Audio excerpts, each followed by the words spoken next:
Wispit qachon paydo bo'lgan, qayerda paydo bo'lgan, odamga qanday o'tgan, nima kasali o'zi Wispit? 1959-yil Afrika shahrida, davlatida olimlar tekshirib chiqadiki, maymunning vujudidan, organizmida Wispit topiladi. Maymundan, ya'ni birinchi holat maymundan odamga o'tgan, odamdan odamga qanday o'tadi, aloqa jinsi bilan. Hozir mana yoshlar Moskva, Peterda ishlayapti.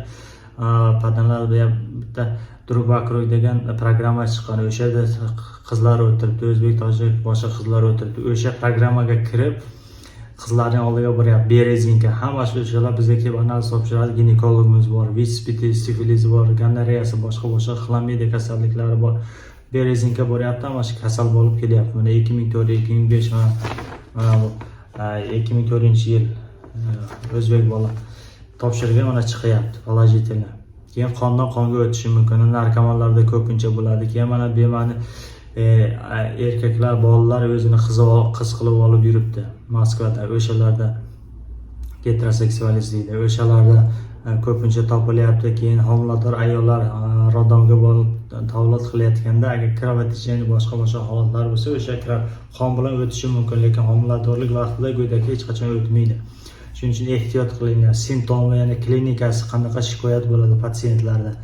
Temperatura pasayana qiladi, 37, 37,5, 38 pasayana temperatura bir xil bo'lib turadi. Behol o'zini chusut qiladi, ozib ketadi. Ich ketishlar bo'ladi, ich og'irlar, ich ketishlar, ozib ketishlar bo'ladi, ishtahosi susayib ketadi. O'sha holatlarda bitta analiz topshiringlar. Keyin mana yoshlar hozir направо налево chiroyli qizlarga boryapti, uylanadi. Mana ablava tomon bo'lgan, mana Tojikistondan O'zbekiston borib analiz topshiringlar, keyin uylaninglar.